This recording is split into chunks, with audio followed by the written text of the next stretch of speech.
Hello guys, current affairs funda में आप सभी का स्वागत है। मैं हूं आपके साथ अभिषेक शर्मा और आज की इस वीडियो सेशन में हम 6 दिसंबर तक के सभी इंपॉर्टेंट करंट अफेयर्स कवर करने वाले हैं। हमेशा की तरह आप इस वीडियो को अंत तक जरूर देखिएगा।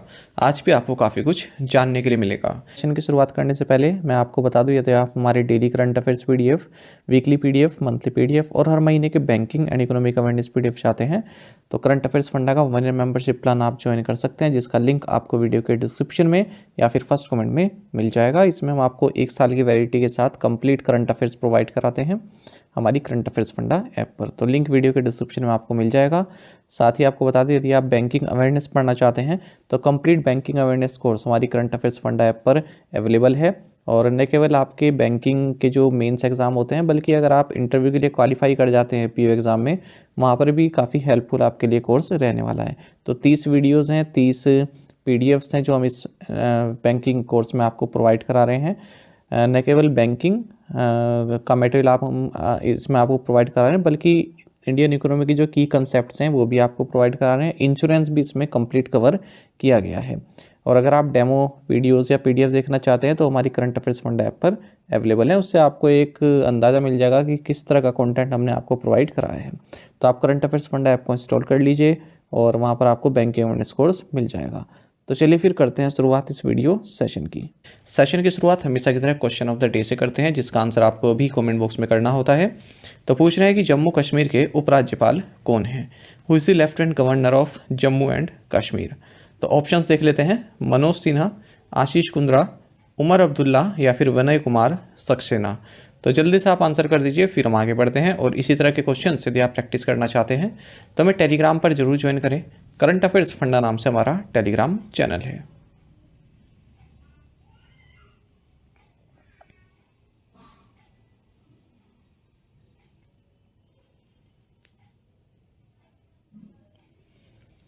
Which team did the Indian junior hockey team defeat in the final of the 2023 Junior Asia Cup?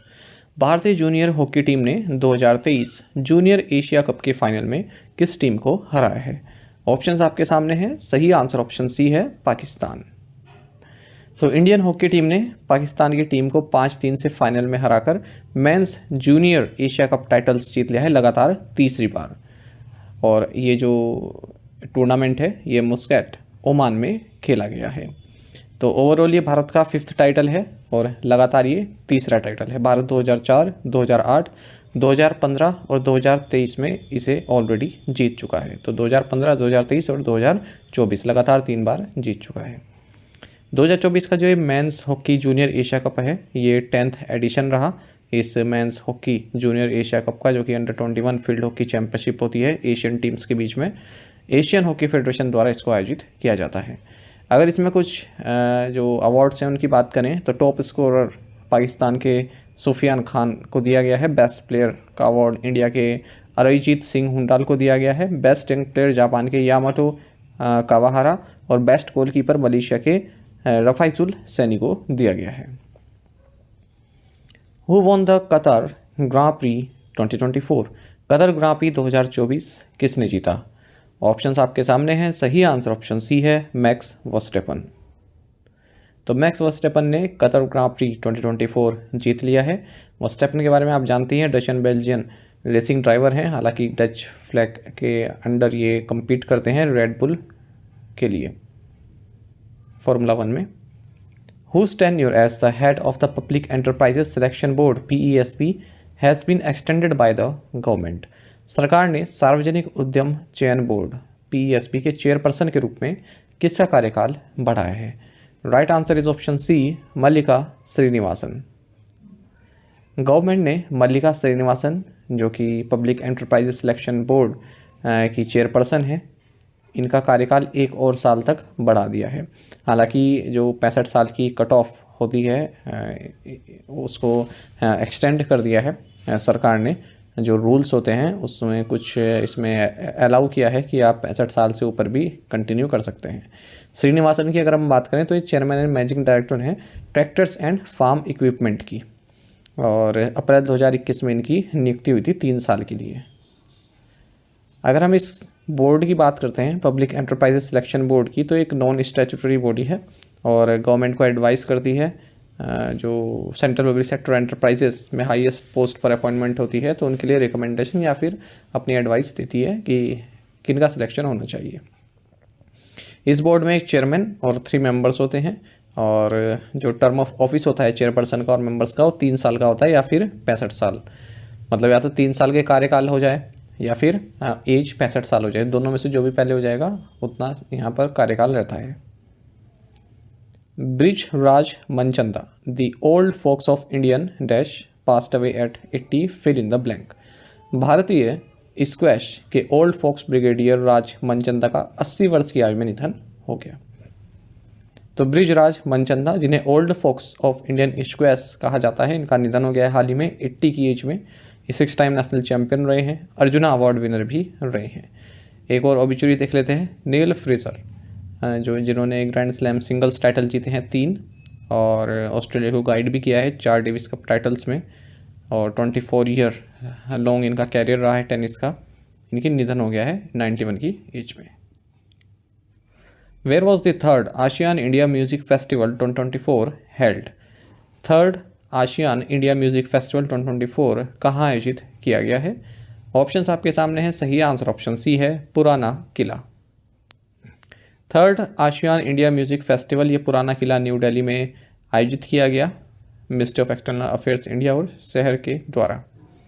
2024 India का जो एक्ट ईस्ट पॉलिसी है, इसको 10 साल पूरे हो गए हैं, इस उपलक्ष्य में भी मनाया गया है। साथ ही आपको ये भी जानना चाहिए कि 21 आशियान इंडिया समिट ये 10 अक्टूबर 2024 को वियतनाम लाओस में संपन्न हुई थी। हमने तब देखा भी था इसको। थोड़ी सी आशियान के बारे में जानकारी प्राप्त कर लेते हैं, हर एक एग्जाम में पूछ ले जाते हैं यहाँ से। पहली बात तो आपको फुल फॉर्म पता होनी चाहिए। Association of south east Asian Nations, इसकी स्थापना 8 अगस्त 1967 को हुई थी बैंकॉक थाईलैंड में, जब बैंकॉक डिक्लेरेशन को साइन किया गया जो आसियान के फाउंडिंग फादर्स हैं, यानी कि Indonesia, Malaysia, Philippine, Singapore, Thailand के द्वारा। उसके बाद फिर इसमें ब्रुनई दारुसलाम भी ऐड हुआ, फिर वियतनाम, फिर लाओस, फिर म्यांमार और कंबोडिया। इस तरह से 10 मेंबर स्टेट्स ये आसियान के बन गए। फर्स्ट आसियान समिट ये बाली इंडोनेशिया में हुई थी 1976 में। आसियान का सेक्रेटेरिएट जकार्ता इंडोनेशिया में है, और आसियान का जो मोटो है वो है 1 विजन 1 आइडेंटिटी 1 कम्युनिटी। तो एक एग्जाम में पूछा गया था कि ये किस ऑर्गेनाइजेशन का मोटो है, 1 विजन 1 आइडेंटिटी 1 कम्युनिटी, तो आंसर आसियान उसका होना था। According to the 2024 AirHelp score report, what rank did IndiGo secure?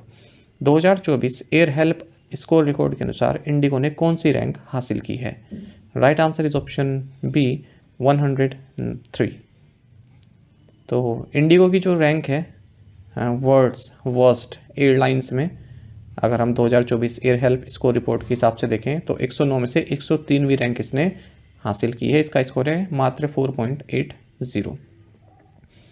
तो ये जो लो रेटिंग है इसकी, ये क्यों है? कस्टमर सेटिस्फेक्शन जो है अच्छा नहीं है, और ये जो सर्वे है ये एयरलाइंस को punctuality, quality of service, handling of compensation claims, इन पर रैंक करता है। ब्रसेल्स एयरलाइंस इसने टॉप किया है, 8.12 स्कोर है। उसके बाद फिर कतर एयरवेज और फिर यूनाइटेड एयरलाइंस, यानी कि ये बेस्ट एयरलाइंस हैं। एयर इंडिया, ये भी इंडियन एयरलाइन इसमें रैंक हुई है 61st पोजीशन पर, 6.15 इसका स्कोर है। तुनिश एयर ये सबसे लास्ट पोजीशन पर है 190 नंबर पर। Who unveiled the commemorative coin marking the 100th anniversary of the Horniman circle branch in Mumbai? Mumbai में हॉर्डीमैन सर्कल शाखा की 100वीं वर्षगांठ के अवसर पर स्मारक सिक्के का अनावरण किसने किया है? ऑप्शंस आपके सामने हैं। सही आंसर ऑप्शन सी है, निर्मला सीतारमन। तो स्टेट बैंक ऑफ इंडिया ने जो हॉर्डीमैन सर्कल ब्रांच है इसकी मुंबई में, इसके 100 साल पूरे हो चुके हैं, तो इस उपलक्ष्य में 100 रुपीज़ का एक स्मारक सिक्का रिलीज़ किया है, और ये सिक्का रिलीज़ किया गया union finance minister Nirmala Sitharaman के द्वारा। साथ ही इन्होंने the evolution of the state bank of India का 5th एडिशन भी लॉन्च किया है, जिसमें जो बैंक की जर्नी है 1981 से 1996 तक वो बताई गई है। जो हॉर्डीमैन सर्कल ब्रांच है ये बैंक ऑफ बॉम्बे का पार्ट हुआ करता था, और इसकी स्थापना 1863 में हुई थी। विच डिपार्टमेंट लॉन्च द ई दाखिल पोर्टल? ई दाखिल पोर्टल किस विभाग द्वारा शुरू किया गया? Right answer is option C, department of consumer affairs. तो ई दाखिल पोर्टल, इसे नेशन वाइड लॉन्च कर दिया गया है डिपार्टमेंट ऑफ कंज्यूमर अफेयर्स द्वारा। मतलब लॉन्च तो इसको पहले भी किया गया था, पर सभी स्टेट्स और यूनियन टेरेटरीज में एक्टिव नहीं था। अब इसको लेटेस्ट लॉन्च किया गया है लद्दाख में। इसी के साथ अब जितने भी स्टेट्स हैं और यूनियन टेरेटरीज हैं, यहाँ पर ई दाखिल ऑपरेटिव हो चुका है। और ये जो ई दाखिल ऑपरेटिव है, इसको national consumer dispute redressal commission द्वारा लॉन्च किया गया है अंडर कंज्यूमर प्रोटेक्शन एक्ट 2019। तो इस ई दाखिल पोर्टल में एक तो ये इनएक्सपेंसिव है, स्पीडी और हैसल फ्री मैकेनिज्म दिया गया है यहाँ पर, ताकि आप अपनी जो भी कंप्लेंट्स हैं, कंज्यूमर कंप्लेंट्स, वो फाइल कर सकते हैं और तुरंत उनका समाधान यहाँ पर हो जाता है, निपटारा हो जाता है। Government is also developing e Jagriti, a platform to enhance case filing and resolution aiming to transform consumer justice in India.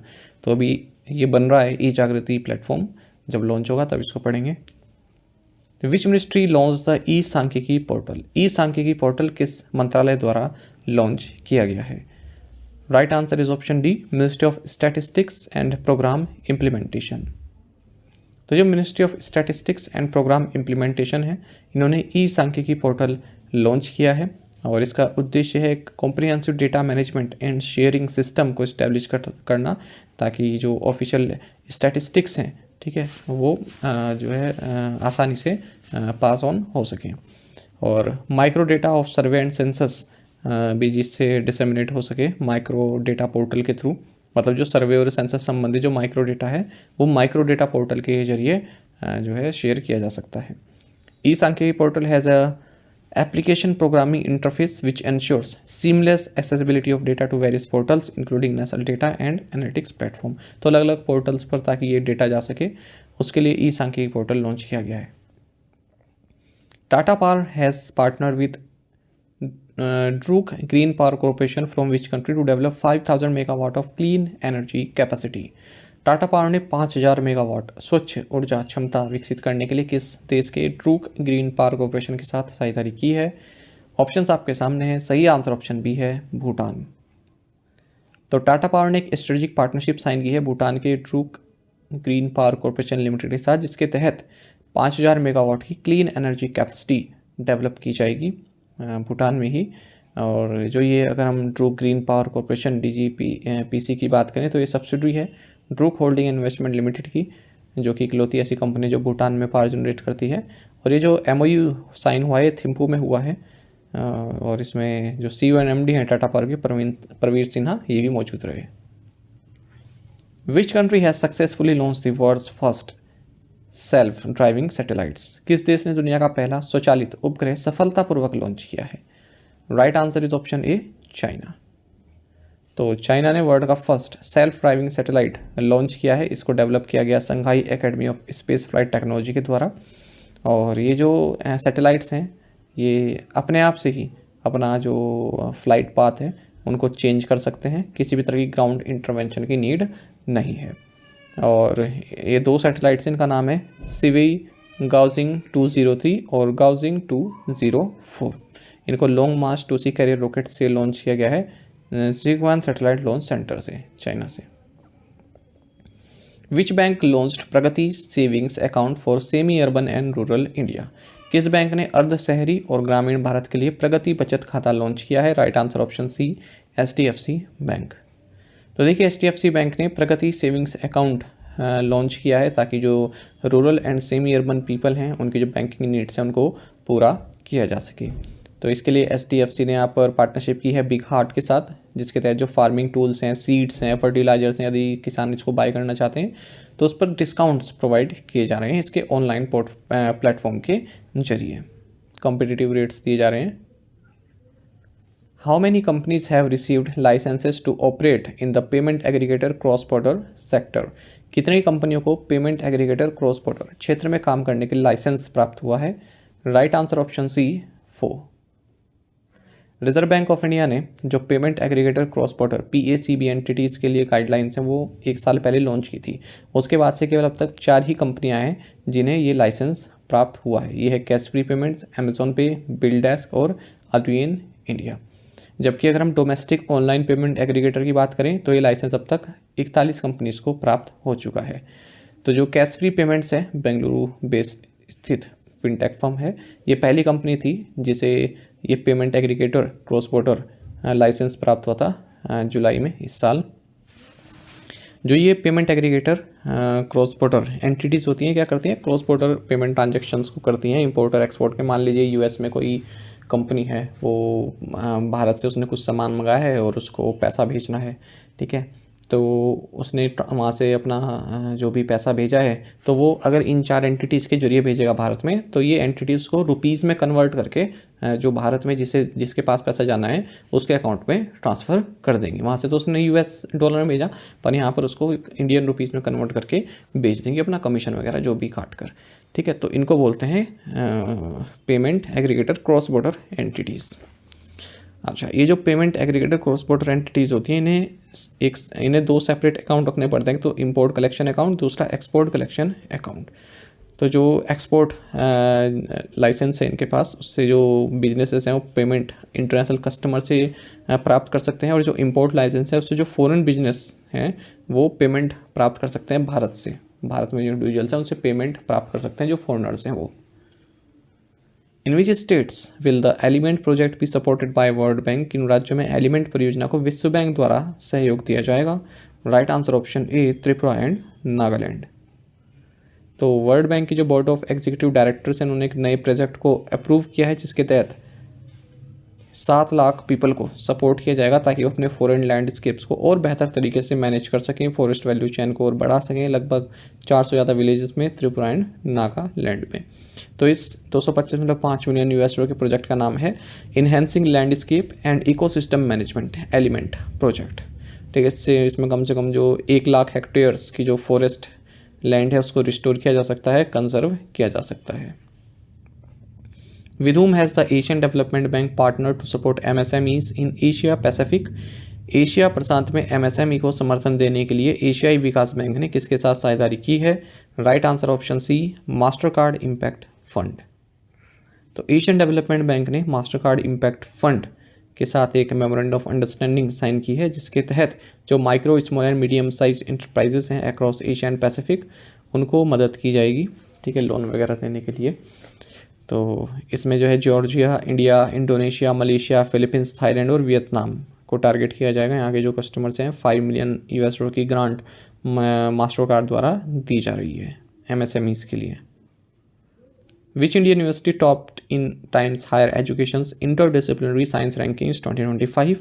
Times Higher Education की इंटरडिसिप्लिनरी साइंस रैंकिंग 2025 में कौन सा भारतीय विश्वविद्यालय शीर्ष पर है? Right answer option C, Anna university. तो टाइम्स हायर एजुकेशन की जो इनॉग्रल यानी कि पहली बार ये रैंकिंग लॉन्च की गई है इंटरडिसिप्लिनरी साइंस रैंकिंग्स 2025, इसमें चेन्नई तमिलनाडु बेस्ड अन्ना यूनिवर्सिटी ने टॉप किया है। अगर हम इंडियन यूनिवर्सिटीज़ की बात करें जो इस लिस्ट में है, तो उनमें सबसे टॉप पर अन्ना यूनिवर्सिटी है। ओवरऑल इसकी रैंकिंग 42nd है, स्कोर है 66.1। एकलौती इंडियन यूनिवर्सिटी है जो टॉप 50 यूनिवर्सिटीज़ में अपनी जगह बना पाई है। ओवरऑल अगर हम देखें तो Massachusetts institute of technology MIT USA ये फर्स्ट रैंकिंग पर है। इसके बाद फिर USA की स्टैनफोर्ड यूनिवर्सिटी है। तीसरे नंबर पर नेशनल यूनिवर्सिटी ऑफ सिंगापुर है। इस रैंकिंग में 749 यूनिवर्सिटीज़ को जगह दी गई है अक्रॉस 92 कंट्रीज़, और इसको टाइम्स हायर एजुकेशन ने स्मिथ साइंस फेलोज़ के साथ मिलकर लॉन्च किया इस रैंकिंग को। इंडिया और सऊदी अरब ये मोस्ट रिप्रेजेंटेड कंट्री है अगर हम टॉप 100 की बात करें केवल एशिया रीजन में, ठीक है। दोनों ही कंट्री से 6 यूनिवर्सिटीज़ हैं जो टॉप 100 में आई हैं, और सबसे ज़्यादा जो डोमिनेट किया है वो USA ने किया है। टॉप 100 में 16 यूनिवर्सिटीज़ हैं ओवरऑल, मतलब इंडिया और सऊदी अरब तो एशिया में टॉप पर हैं, और USA ओवरऑल 16 यूनिवर्सिटीज़ हैं टॉप 100 में। और अगर हम ओवरऑल बात करें भारत की ओर से तो 65 यूनिवर्सिटीज़ हैं भारत की जिन्होंने जगह बनाई है, और मोस्ट रिप्रेजेंटेड कंट्री है भारत अगर हम ओवरऑल देखते हैं तो। हालांकि कोई भी इंडियन इंस्टीट्यूट या फिर यूनिवर्सिटी टॉप 10 यूनिवर्सिटी में अपनी जगह नहीं बना पाई है। टू द पॉइंट क्वेश्चंस, उनके आंसर देख लेते हैं। Which is the first country to recognise Israel? Answer is US 1948 में। Where was Asian women's handball championship 2024 held? New Delhi. UNESCO has declared which Indian state as a top destination for heritage tourism? West Bengal. Who has been appointed as Uzbekistan prime minister for 3rd consecutive term? Abdulla Aripov. Which state topped medal tally in the first north east para games concluded recently in Guwahati Assam? Answer is Assam. उसके बाद फिर अरुणाचल प्रदेश दूसरे number पर, तीसरे number पर त्रिपुरा। आप में से कई स्टूडेंट्स ने बिल्कुल सही आंसर किया है। इसी तरह से आप पार्टिसिपेट करते रहिए। चलिए आज के सामने क्वेश्चन देख लेते हैं। Titan company owns which jewellery brand? Rapid support forces is active in which country? When was the places of worship special provisions act enacted? Which country recently declared an emergency martial law and then lifted it? Jay Shah recently took office as chairman of the International Cricket Council. How many Indians have done it before him? इन पांचों questions के answer आपको comment box में करना है। यदि एक question का answer भी आपको आता है तो भी आप हमें कमेंट बॉक्स में अवश्य बताइएगा। ज़्यादा से ज़्यादा संख्या में पार्टिसिपेट करने की आप कोशिश किया कीजिए, ये आपसे रिक्वेस्ट रहती है। तो यदि आप हमारे daily current affairs PDF, weekly PDF, monthly PDF और हर महीने के banking and economic awareness PDF चाहते हैं तो करंट अफेयर्स फंडा का 1 ईयर मेंबरशिप प्लान आप ज्वाइन कर सकते हैं, जिसका लिंक आपको वीडियो के डिस्क्रिप्शन में या फिर फर्स्ट कमेंट में मिल जाएगा। इसमें हम आपको 1 साल की वैलिडिटी के साथ कंप्लीट करंट अफेयर्स प्रोवाइड कराते हैं हमारी करंट अफेयर्स फंडा ऐप पर। तो लिंक वीडियो के डिस्क्रिप्शन में आपको मिल जाएगा।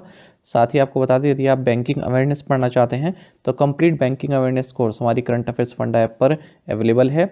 और न केवल आपके बैंकिंग के जो मेंस एग्ज़ाम होते हैं, बल्कि अगर आप इंटरव्यू के लिए क्वालिफाई कर जाते हैं PO एग्ज़ाम में, वहाँ पर भी काफ़ी हेल्पफुल आपके लिए कोर्स रहने वाला है। तो 30 वीडियोज़ हैं, 30 PDFs हैं जो हम इस बैंकिंग कोर्स में आपको प्रोवाइड करा रहे हैं। न केवल बैंकिंग का मटेरियल आप हम इसमें आपको प्रोवाइड करा रहे हैं, बल्कि इंडियन इकोनॉमी की जो की कंसेप्ट्स हैं वो भी आपको प्रोवाइड करा रहे हैं। इंश्योरेंस भी इसमें कंप्लीट कवर किया गया है।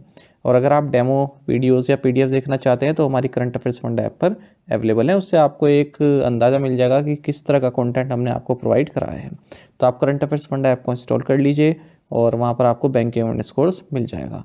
यदि आप हमारे daily current affairs PDF, weekly PDF, monthly PDF और हर महीने के banking and economic awareness PDF चाहते हैं तो करंट अफेयर्स फंडा का 1 ईयर मेंबरशिप प्लान आप ज्वाइन कर सकते हैं, जिसका लिंक आपको वीडियो के डिस्क्रिप्शन में या फिर फर्स्ट कमेंट में मिल जाएगा। आपको बता दें, इस 1 ईयर मेंबरशिप प्लान के तहत जितना भी हमारा PDF कंटेंट है हम आपको 1 साल तक के लिए प्रोवाइड कराते हैं, जिसे आप डाउनलोड कर सकते हैं, प्रिंट आउट भी निकलवा सकते हैं। इसके लिए चाहे तो आप करंट अफेयर्स फंडा ऐप को यूज़ कर सकते हैं या फिर अपने लैपटॉप या सिस्टम की मदद से वेब लॉगिन भी कर सकते हैं। कोई भी आपका एग्जाम हो, बैंकिंग, SSC, रेलवे या फिर स्टेट पीसीएस, जहाँ पर भी जनरल अवेयरनेस या करंट अफेयर्स पूछे जाते हैं, सभी एग्जाम्स के लिए हमारा PDF कंटेंट काफ़ी यूज़फुल है। इसमें हम आपको कैटेगरी वाइज क्विज भी प्रोवाइड करा रहे हैं। तो एक बार अगर आपने हमारे करंट अफेयर्स पढ़ लिए, उनके बाद इन क्विज को अटैम्प्ट किया, तो यकीन मानिए आपका करंट अफेयर्स सेक्शन काफ़ी स्ट्रॉन्ग हो जाएगा, काफ़ी अच्छा आप स्कोर कर पाएंगे अपने आने वाले एग्जाम में। लिंक वीडियो के डिस्क्रिप्शन में या फिर फर्स्ट कमेंट में आपको मिल जाएगा, वहाँ से आप बाय कर सकते हैं।